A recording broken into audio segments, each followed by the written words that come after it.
Hello, hello, hello. Welcome to Be Bold America. I'm your host, Jill Cody. Be Bold America is a live, bi-weekly talk show for those who are motivated to step out with the bold actions necessary to reunite this country, fight for democracy, and learn what they can keep doing, stop doing, and start doing to reclaim our democratic republic. Our future depends on it.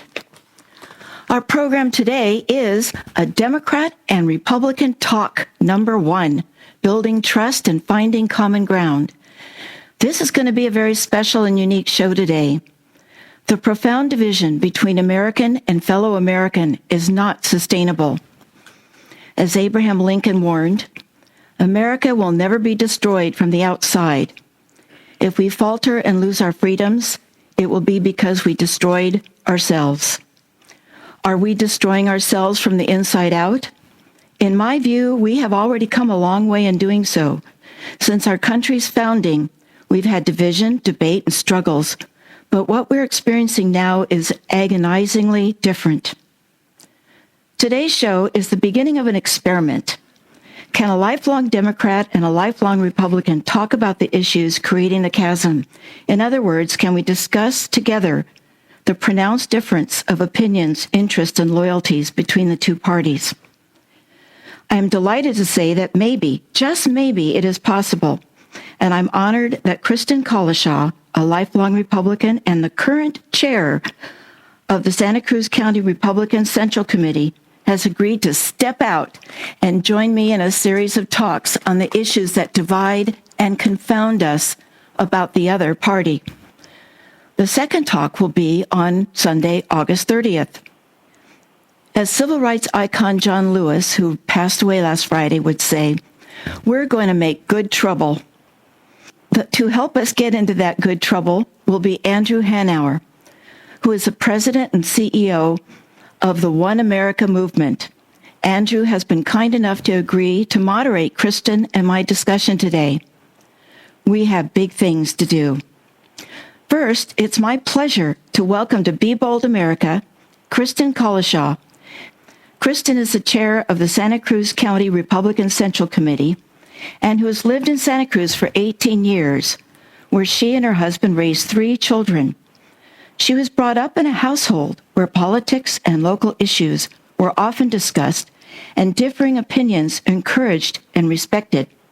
Her family knew that understanding both sides of an issue were important for a successful country, and this kept the conversations lively and interesting. A strong belief in America and all the opportunities that are part of this country have led her to be a lifelong conservative.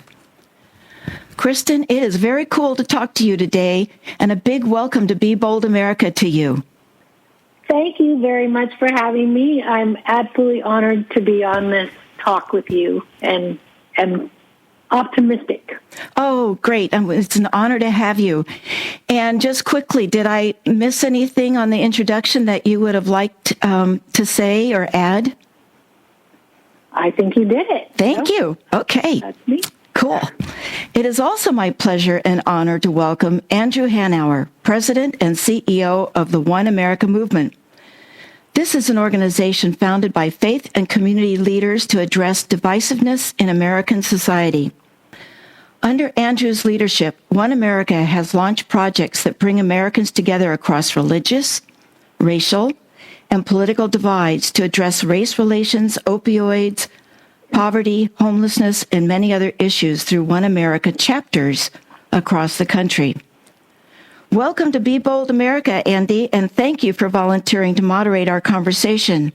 And Andy, before we get started, I wanted you to know I'm wearing the One America t-shirt you sent me a few years ago, where it says on the back, rebuild our country, repair our world together. So a big welcome to you. Thank you, Jill. I appreciate it. Thanks so much for having me. Thanks for wearing the t-shirt. I think it's even cooler when we can wear it on TV, but I'll take radio. And I'm really honored to be here with you and Kristen with you as well. Wonderful. Well, I normally wear the KSQD t-shirt every time I'm in the studio, but this time I made an exception just for you. Thank you. Andy, One America's conversation guide states that conversations should be grounded in the goal to teach ourselves about each other, not to debate or change minds.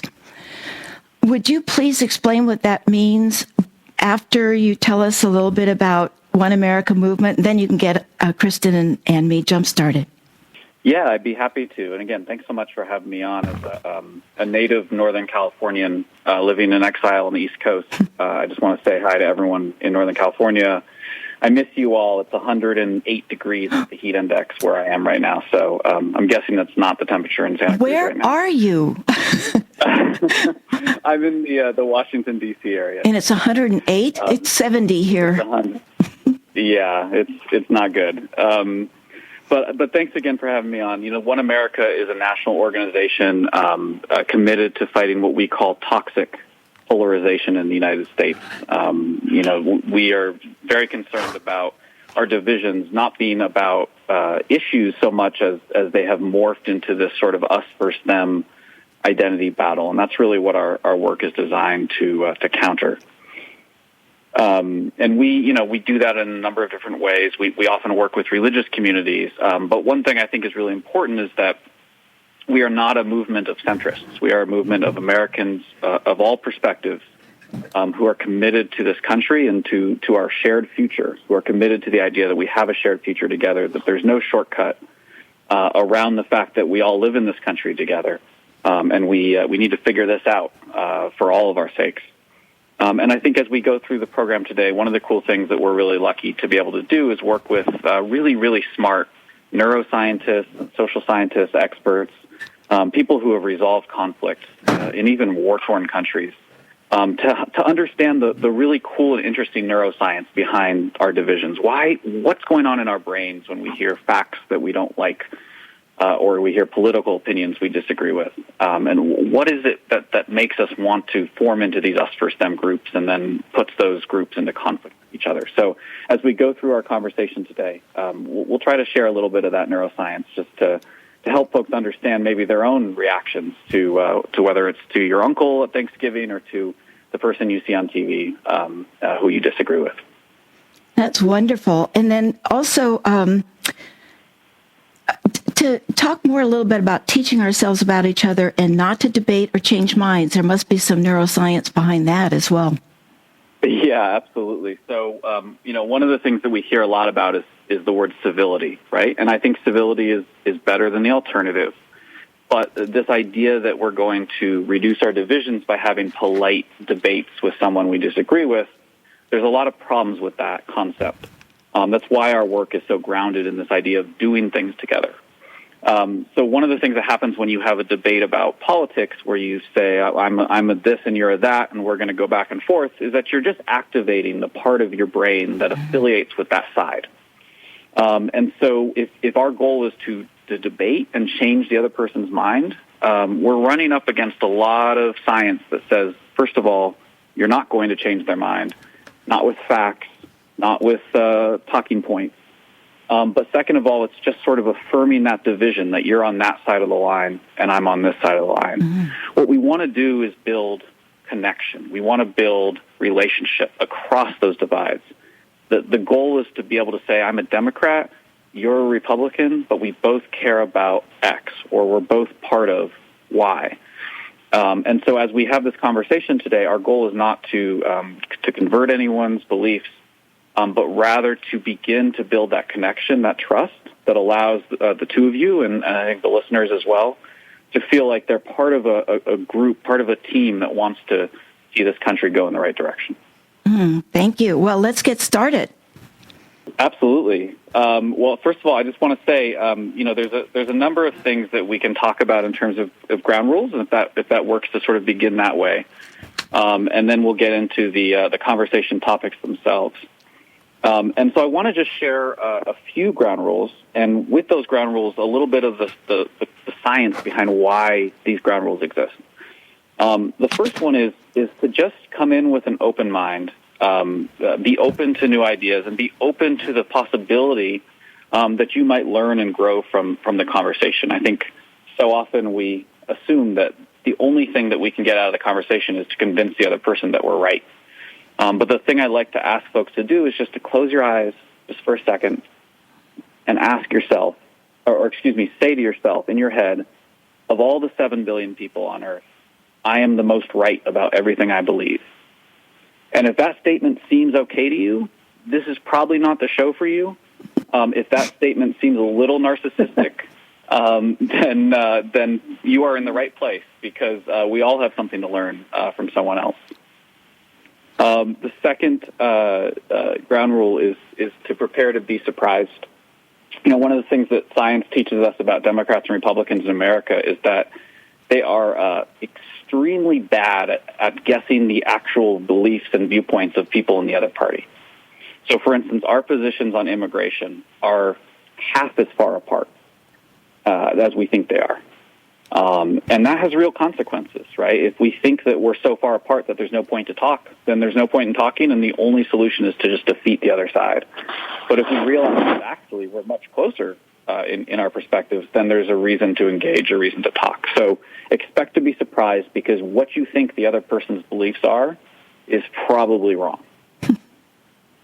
And then we're going to do two more. So one is, come in and ask questions, not gotcha questions, right? As we talk about these issues, as you guys ask each other questions, the goal is to ask questions that actually allow you to better understand the other person's perspective. So we've all done that thing, right, where you're talking, or you're having a conversation and you're listening, but you're not really listening. You're just waiting for the other person to finish talking so you can say what you want to say in your head. Don't do that. Try to actually listen to what the person's saying, and then ask them a question to better understand something that you don't understand. The last one is I think my favorite, which is to assume good intentions. I want to ask Kristen a question, if I could. Kristen, have you ever been cut off in traffic? Of course. And what did you assume about the person who cut you off? Well, it depends on what mood I'm in, usually. If it's really bad, I'm like, I really hope they're in labor and on their way to the hospital or something. But it's not always, it depends on how much traffic there is in this situation, probably. I think that you're a kinder person than most. I think most of us, when we get cut off, do not assume that the person is in labor. We usually assume they're a jerk, they're selfish, that they just wanted to get ahead in line. They weren't thinking about anyone but themselves. They're probably on their cell phone. They're probably distracted. But then we ask, well, Kristen, have you ever cut anyone off in traffic? Oh, not intentionally, I hope. Unintentionally, probably. And when you did, why do you think it would have been? What was your intention in cutting them off? Probably just to get to where I was going. They had nothing to do with them or, the situation. Yeah, and so we have this thing that scientists call motive misattribution. We basically believe our side acts out of love and their side acts out of hate. If they cut me off, it's because they're a bad person. If I cut them off, it was a mistake. I didn't mean it. And so as we have this conversation today, we need to assume good intentions, because, again, the studies show that we're really wrong about other people's intentions, and we overestimate by far how negative the intentions are of the other group. So those are the ground rules we're going to be using. Well, that's a great start. Kristen, go ahead. Oh, that's a fabulous example. I love that. Well, I almost wanted to come to your defense, Kristen. I was thinking, well, their cars have blind spots, and you may not have seen the car in that other lane. There are a couple of other ground rules, just to let the listeners know that the three of us work together online to come up with these ground rules. And the ones that Andrew talked about are very paramount. We added a couple more for Kristen and myself, because, I remember being in those conversations where you thought later, oh, I wish I said that. And that you don't answer it as perfectly as you wanted to. And I wanted to say that it's always fine to come back on our next conversation if you've thought things through and say, I wish I said this last time. So that's, and also that you don't have to answer any question. You can just say pass if you're not ready to answer a question. I don't want Kristen or myself even to feel the pressure to have to answer or represent an entire political party in a few minutes. This is mostly our viewpoints. And so we may think about what we've talked about today afterwards and want to add more next time. And so I just wanted to reiterate that. Kristen, do you have anything that you wanted to add from our ground rules?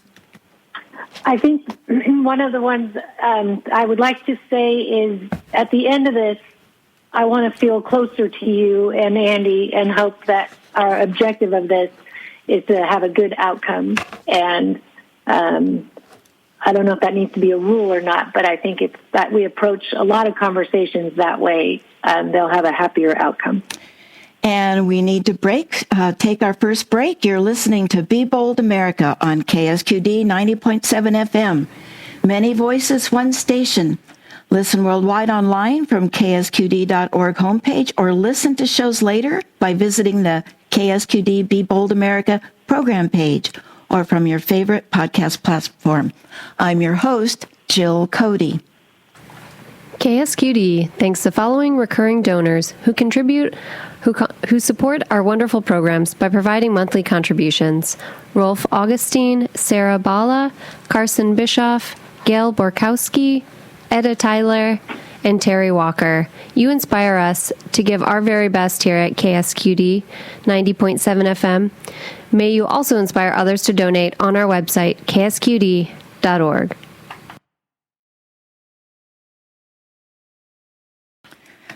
And back to our program, which our topic today is a Democrat and Republican talk, number 1, our first conversation, building trust and finding common ground. And by the way, our second talk together will be on August 30th. Today we're speaking with Kristen Collishaw, chair of the Santa Cruz County Republican Central Committee, and Andy Hanauer, president and CEO of the One America Movement, which is an organization founded to address divisiveness in American society. So back to you, Andy. Thanks, Jill, so much. Appreciate it. When we talk about what makes polarization toxic, as we get into this conversation, a big part of it is that we have these misperceptions about each other, and they become self-fulfilling prophecies, right? If we believe the other side is motivated by negative intentions, and again, I'm talking about people here, not politicians, not national figures, just your neighbors. If we believe they're motivated by negative intentions, why would we want to know anything about them? And so we fall out of relationship. We have our own news sources. They have theirs. We have our own quote-unquote facts. They have theirs. Until eventually we see no other solution but to defeat them or worse.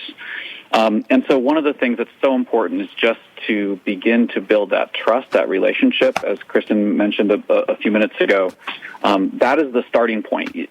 Total strangers of other political parties don't want to hear your talking points or your facts. But someone who you have a trusting relationship with, someone who knows that you care about them, with that person, you have a chance to have a meaningful conversation. So what we're going to model for all of you right now is just the beginning of that process of just starting to get to talk with folks. So I'm going to ask you guys a number of questions just to sort of get to know you a little bit and for you to get to know each other. And you should feel free after each question, if the other person wants to ask a follow-up question, just to sort of get more information, better understand. So I want to start with a really simple one, and I'll start with you, Jill. Why do you want to participate in a conversation with someone of the opposite party? What is it in your own life or your own experiences that makes you want to be part of that? Well, I think through my career, I was a public employee, and I slowly watched our democracy slip away, and it was often through what I viewed as decisions that the Republican Party made, saying things like the 9 most terrifying words in the English language is "I'm here for the government." I'm here from the government and I want to help. And the thing is I was from the government and I did want to help. And, I thought that was the very beginning of the division in our country by saying, okay, citizens, you can't trust your government. So I also had some very close people to me that were what I call classic Republicans, conservative, and yet interested in social programs and helping their other Americans. And the Republican Party today just doesn't seem to want to support any program for the citizens of this country. I can't even think of one program they've even proposed since Nixon created the EPA, and now that's trying to be destroyed. So I guess the bottom line for me is I keep saying to myself, well, how can they do that? How can they think this way? You know, I've had these questions over time, and now I finally have an opportunity to ask someone these questions. So that's why I want to participate and why I'm passionate about it. Great. Thank you, Jill. Kristen, I'm sure there's lots in there that you are not in agreement with, but I'd love for you, if you want to just ask any follow-up questions that are designed to better understand where Jill is coming from, and then we'll ask you the same question we asked her. Yeah. So my biggest question, well, first of all, how long were you in the public sector? Because I know you have had a great career, many careers. How long were you in government work? 30 years. Oh my goodness, that was a while. Mm-hmm. And then, and I'm sorry that would be very hard. You're right. If you're a government worker trying to do the right thing, and then all of a sudden you're being made to be afraid of, that would be difficult, I have to say. And then, what programs? I mean, I understand. You know, people often want the government to pay for so many things that I don't, as a Republican and just as a human, feel like they're good at doing a lot of things. Like, what is there something you want specifically for them to be? Well, I think, yeah, I understand your question. Yes. Off the top of my head, recently, the Republican Party has taken money away from the SNAP program, you know, food for people of lower income. They've also taken money away from Head Start programs for children, which affect minority children more. So it's not just supporting those programs, but taking them away, actually putting less money into them. So those are some programs that I can think of right off my top of my head. Yeah, that makes sense. Thank you both. And I just want to add in, you know, the brain science piece here too, right, is that, you know, as you hear someone express a political opinion that you disagree with, what your brain basically does is becomes your defense attorney, right? So It begins to come up with immediate knee-jerk reaction reasons why the thing the person is saying is wrong.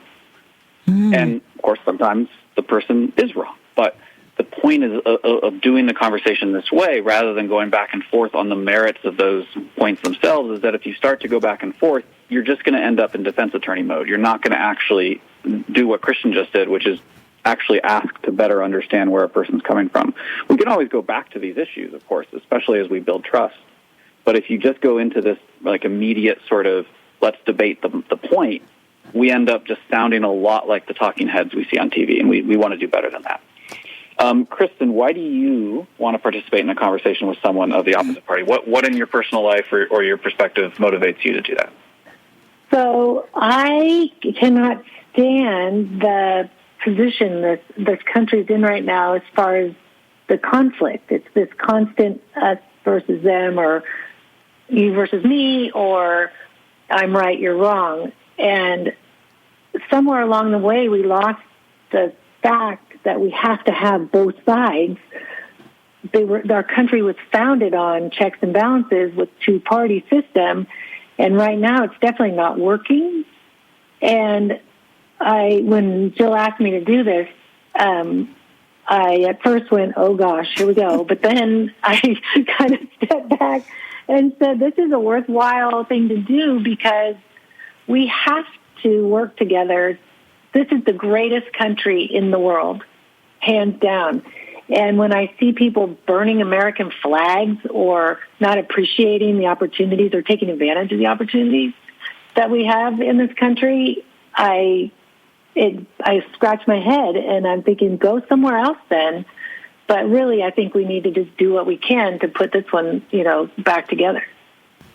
Great, thank you. Jill, do you want to ask any questions of that? Well, I actually understand what you said and couldn't agree more, because the toxic nature of our relationships has divided us so much that we're really at the cusp of losing our democracy. I think we can move on. Great. Do we have time for one more before the next break? We do. We have 2.5 minutes. Great. So, Jill, what would you want Republicans to know about you as a Democrat, or about the Democrats that are in your friends or your family? What would you want them to know that you think they might not be hearing from the news sources that they watch? Well, I think what I'd want them to know is that there's freedom, that we have freedom here that no one else really has had in the course of world history. And there have been monarchies and dictators, and our democracy is a lot of work. John F. Kennedy said, we're not going to the moon because it's easy, we're going to the moon because it's hard. And democracy is like that. Its self-governance and self-legislation are hard. But that's the mission of democracy. It'll never be perfect. And we need to be comfortable with that imperfection, but we can always make it better, that more perfect union. And it's hard, I think, to get individuals only interested in themselves to participate in democracy that supports and creates the commons. And I think one thing that Republicans don't grasp completely is that democracy has the commons, things that we join together to do, like the public land that we have for national parks, or our water system, or the infrastructure with roads and bridges, or the sewer system. So when you flush the toilet, you don't have to know where it goes. There are these commons. And in my view, I see Republicans trying to privatize all of that and make a profit off of what we've come together and what we've come together and purchased with our tax dollars for all of us to have. Well, let me actually push you a little bit on the question, because all of that is I'm not questioning that. The question, though, is really about what would you want Republicans to know about who you are as a Democrat? Well, the things that you care about. What misconceptions do you think they might have about Democrats that you would want them to hear from you are not correct? Is there anything that, and really sort of more focused on how you see your group and your community as opposed to your perspective of Republicans and their beliefs? Well, I think Democrats, and I'm going to let us go over a couple of minutes here on our break, but I think for Democrats, we're offended by the phrase, own the libs. I mean, what do you want to own us for? Why do Republicans want to own the libs? And we're trying to support social and economic equality. Myself as a Democrat, I don't want to pay too much taxes or out of sight, but I see my taxes and paying my taxes as what the price of a civil society. And so I do have a problem with the uber wealthy having, one man like Jeff Bezos having $140 billion. That's $140,000 million that's taken out of the economy. So does that answer your question a little bit, Andy? Absolutely, yeah. Perfect. Thank you. Kristen, how about you? What would you want, I know since we're running up against the break, what would you want Democrats and people listening who might be on the progressive side of the spectrum to know about you as a Republican or about your friends and family who are Republicans? My biggest thing as Republicans, I think we need to keep our freedom. And I think slowly they've been chipped away, right? What we're able to do, the types of jobs we're allowed to have, AB5, the types of the ways we're supposed to raise our family, and the accountability. I think we need to own the fact that we have the right to change jobs if we're not happy in the jobs we're in. I think I am the best spender of my money, and if I can keep more of my money, then I have the right to donate it to any kind of charity that I'm interested in. And I feel like the government isn't always that great at spending everybody's money. I think that if you take the DMV, they do the best job that they can, but it's a big organization. And I think there's probably more efficient and effective ways to do jobs, not what the DMV does, but if you're talking about, healthcare, for example, or, things that probably are better privatized, because the government they don't do anything quickly or economically efficient for the most part, in my mind. Got it. Thank you. Okay, if you're just joining us, you're listening to Be Bold America on KSQD 90.7 FM. Our topic is a Democrat and Republican talk number 1, building trust and finding common ground. Talk number 2 will be Sunday, August 30th. We are speaking with my partners in making good trouble, Kristen Collishaw, chair of the Santa Cruz County Republican Central Committee, and Andrew Hanauer, president and CEO of the One America Movement, which is an organization founded to address divisiveness in American society. I'm your host, Jill Cody.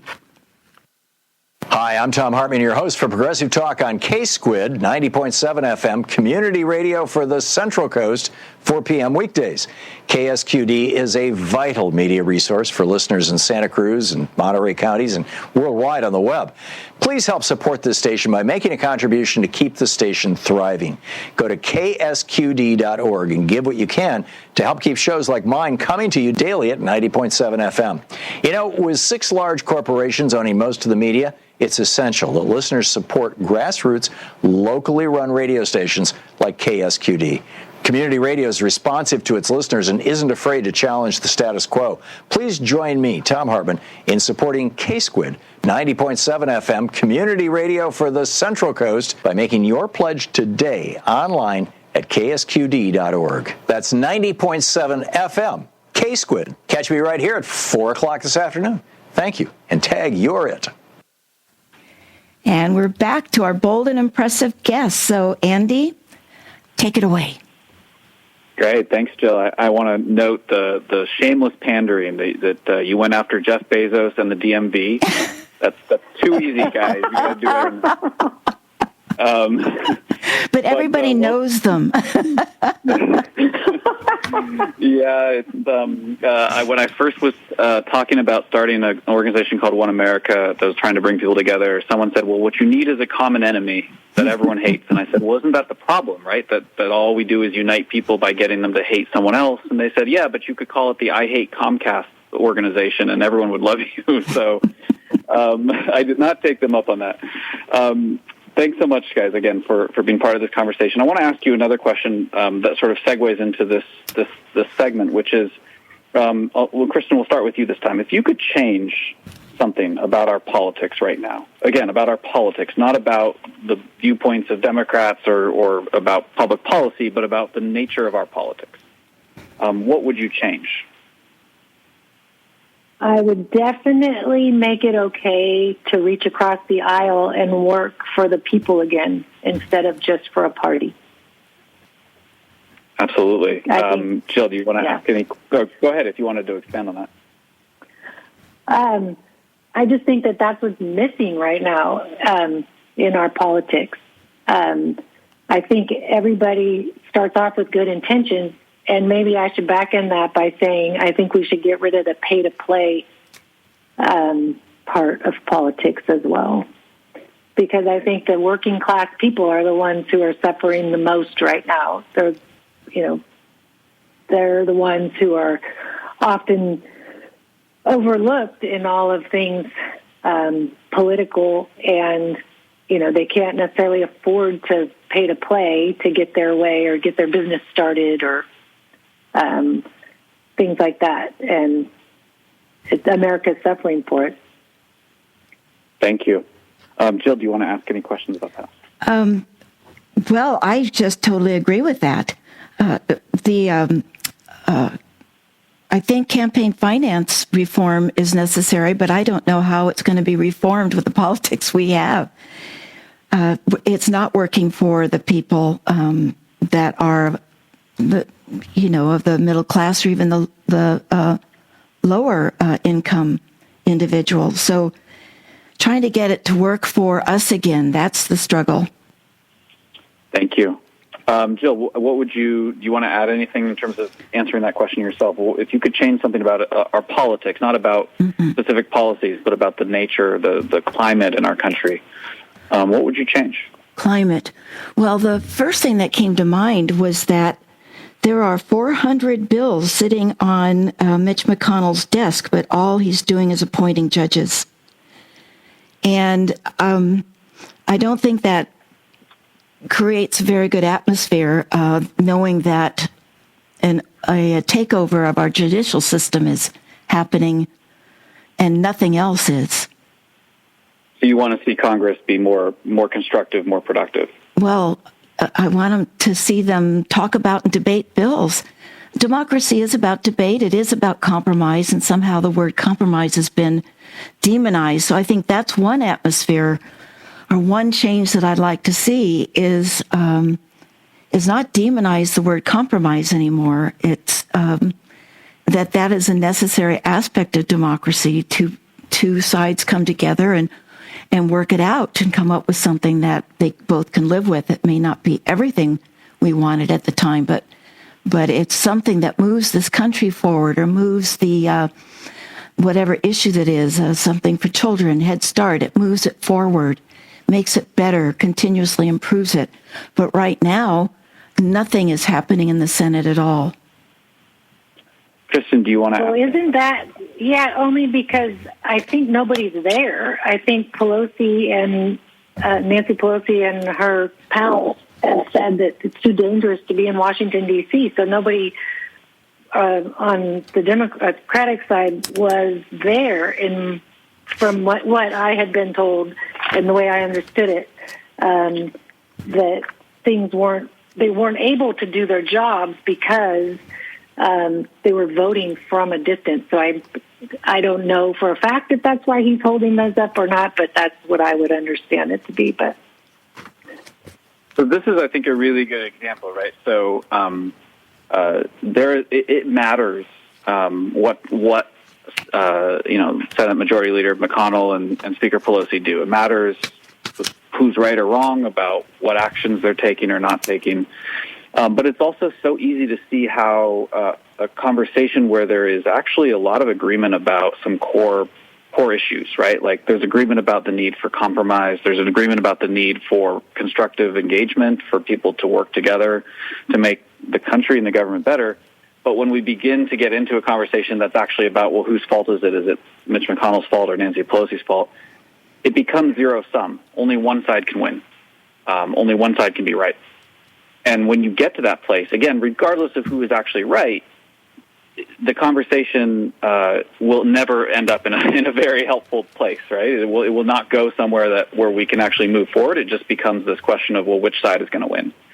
So I want to take that sort of that moment to sort of take this conversation that you're having right now and shift it slightly. So we've talked about what the climate in the country. We've talked about the issues in Washington, but I want to hear about in your own community, in your own personal world, when you think about the divisiveness in the country or the climate or the atmosphere of sort of partisanship that you've both talked about.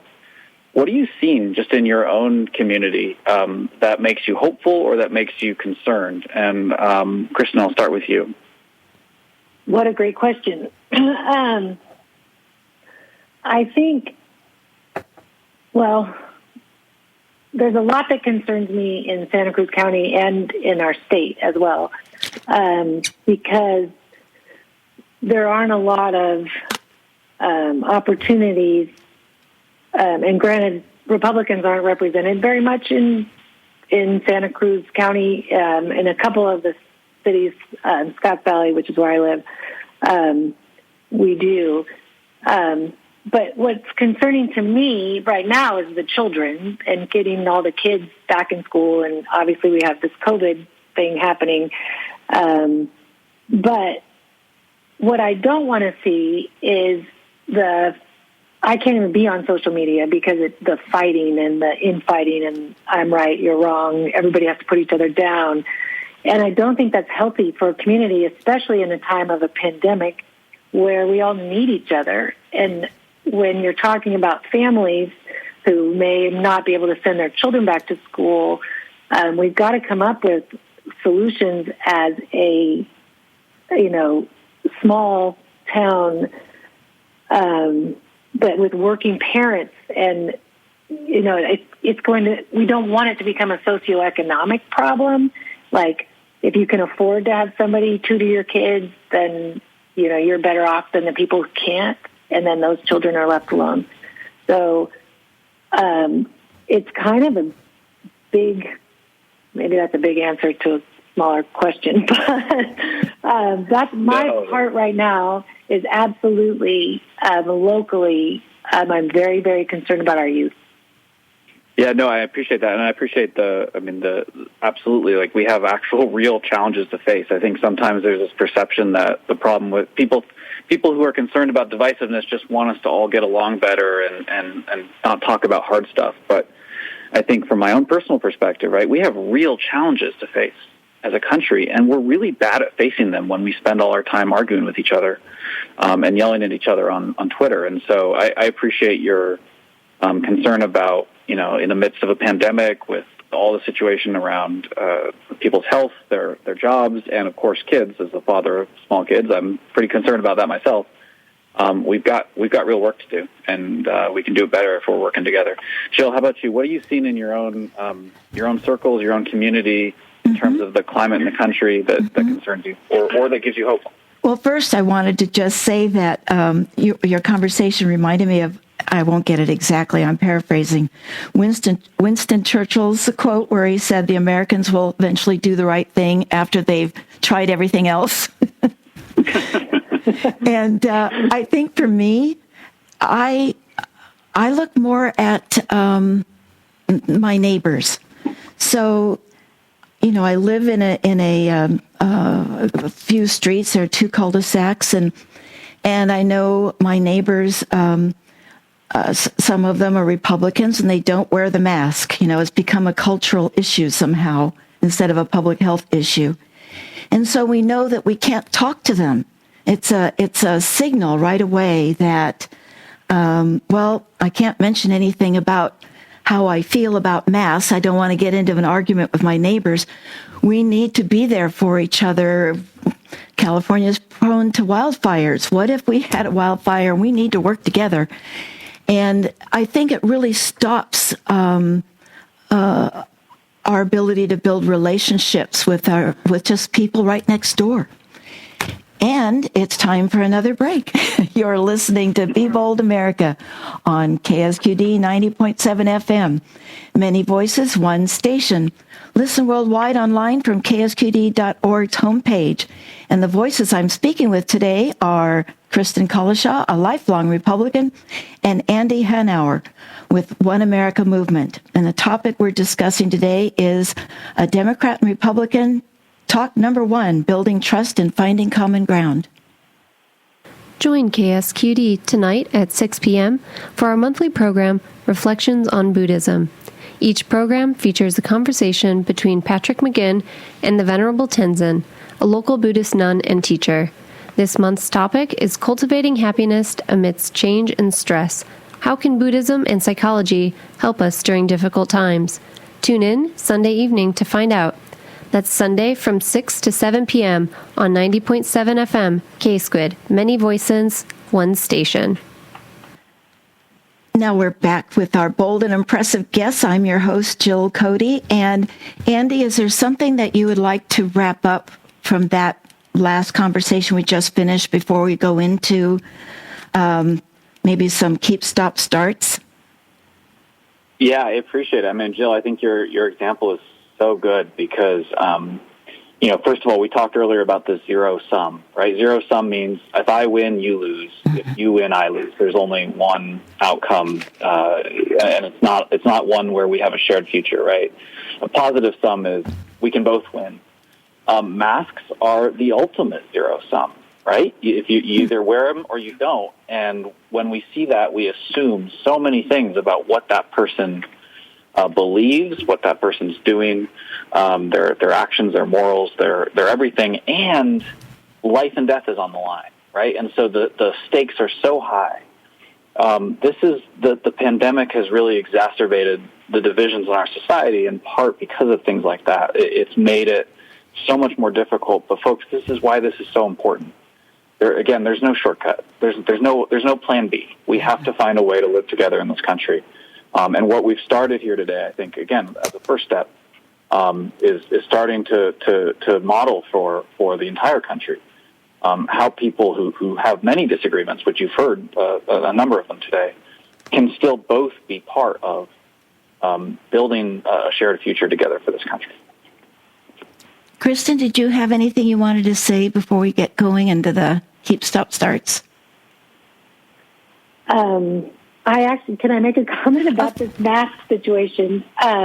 We actually did a beach cleanup yesterday as the Republican of Santa Cruz County, and we were not wearing masks because we were outside, and I'm unclear if there was a mask ordinance that was signed in the county or the city that I missed, but we were outside. We all had our masks with us, that I did, in case, we ended up needing them or we're too close together. And we got screamed at, and I am not kidding, screamed at by this couple. And I felt horrible because the last thing I want to do is create more fear for anybody else, which I feel like that's kind of the control. But I don't like that this no mask thing is a Republican issue versus, it's very odd to me. And I guess I just needed to point that out. I'm a science person, and I am happy to follow rules if that's what makes everybody feel better. I don't like the masks, but I get it, and we need to get rid of this entire situation. But I just find it funny that masks are becoming political. Yeah. No, I think that's a great example, too, of where we're at. And I think the sad thing is that we can make anything political these days if we want to. I mean, really everything can become just another way to further shove everyone into one of two camps. And as you just articulated, right, all these nuances, like as Republicans, you were cleaning up a beach. That's going to be shocking to some people, right, who might think that's not something Republicans would do, which is itself a problem that they would have that perception. And then number two, this concept that you had masks on you, but you didn't feel you needed them outside, and that even that level of nuance, right, of having masks on you, but maybe thinking you didn't need them in a certain moment, is too nuanced for some folks. So it's where we're at as a country right now. But we can do better. We can do better. Well, one thought I was thinking about that we should do the keep, stop, starts from our point of view, I guess. Do you, Andy, and doing it separately, are there some suggestions based on this conversation, what you would recommend listeners keep doing? Yeah, absolutely. I would say keep fighting for what you believe in. I mean, again, this is not about everyone becoming centrist or purple or compromising your deeply held values. I think we all need to keep standing up for what we believe in. I think that's what our country was built on. So if you are out there and you think you can't, march for racial justice or go to the March for Life or go to any other sort of thing where you have strong beliefs, and also be part of bringing this country back together, no, you absolutely can. You can do both. And I want to encourage people to keep standing up for their beliefs. Kristen, you have an idea of what you'd like listeners to keep doing? Yes. Keep paying attention and keep believing that America is the best country in the world. There isn't a better one. I think from a Democratic point of view, I would want people to put their anger and maybe outrage from their point of view on the back burner sometimes, so that they can be open and hearing the other side when something is being said that you might not agree with. Andy, what should listeners stop doing? They should stop feeding the beast. I mean, we have a polarization industry in this country, right? Built on selling books, getting ratings, getting people to listen to your talk show, getting elected, raising money. And it's all built on getting us to hate each other. And if you are feeding into that, if you're letting that industry take your money, get you to hate your neighbor, I would urge you to stop, to not allow yourself to be manipulated in that way, and to take a different path. Kristen. I love that, Andy. I think we all need to stop having to be right. And,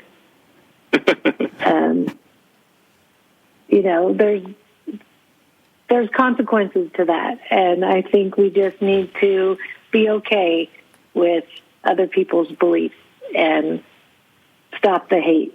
And I guess those two go hand in hand, Well, mine probably adds to that because, and I don't know how it would really work in day-to-day life if somebody has a personality of judging everything and being opinionated, but I would say to try to stop judging others. One of my favorite Stephen Covey quotes is, "Be a light, not a judge. Be a model, not a critic." And I think we often live on that judge and critic side, and maybe try to proactively think about being on the model side of it. Andy, what should listeners start doing? I love that, by the way, to model it instead of yelling at people to do it on Twitter. That's really really novel. So what should we start doing? We should start building relationships with other people who aren't like us, people who don't look like us, who don't worship like us, who don't vote like us. I think it's really critical whether your agenda is to change people's mind, just legitimate, we all want to do it, or whether your agenda is to try to build a better country, a more united country. You're not going to do that by arguing with people on social media. You're going to do it by building relationships, getting to know people, working with them towards a common goal, having shared values that you find through that process. It's hard work. It takes commitment, but it's the most meaningful work I've ever been a part of in my life. And I'd urge others to start doing that themselves. Kristen. I love that. I think we are all way more alike than we are different as human beings. And I would like us all to start checking our personal core values before we react. Does this match who the person I want to be? Does this match, honesty, peace, being present? Is this going to make somebody feel better or worse if I, say something nasty or don't say anything at all? So I would like everyone to start checking their personal values before they react. Is that really is that going to get us where we need to be as a person, as in a relationship, or as a city, state, country? And to do that not only in person, but on social media, which Andy brought up, is so important. I have really enjoyed this conversation so much today, Andy and Kristen, and I'm looking forward to get back together again. I want to thank Be Bold America's program engineer, Emily Dunham, and give a huge thank you to our bold guests and my partners in making good trouble, Kristen Collishaw, chair of the Santa Cruz County Republican Central Committee, and Andy Hanauer, president and CEO of the One America Movement and our moderator for today. And to my delight, they will both be returning on August 30th. Next on Be Bold America will be and National Reckoning on Racism. Former Governor Don Siegelman will return to Be Bold America because, as he put it, he has a few things to say about racism. Governor Siegelman, author of Stealing Our Democracy, is uniquely positioned to speak on this subject as a lifelong Alabama resident and as the only politician in Alabama history to hold all of the state's top constitutional offices: governor, lieutenant governor, attorney general, and secretary of state. While holding these executive offices, he methodically removed symbols of racism in his state. He will be joined by Dr. Pettis Perry, leadership and management professor at Walden University, to discuss racism and criminal justice reform from an African American's point of view. We have big things to do. So please join me and these special guests on Be Bold America, August 2nd at 5 p.m. to discuss a national reckoning on racism. Our future depends on it. And another big thank you to Kristen Cullishaw and Andy Hanauer. Want to listen to a program later? Find the Be Bold America podcast on KSQD website or at Apple Podcasts, Anchor FM, Google Podcasts, Spotify, Breakers, Radio Public, Overcast, and Pocket Casts. You're listening to KSQD Santa Cruz, Many Voices, One Station. Listen worldwide, online, as ksqd.org. Stay tuned for Reflections on Buddhism.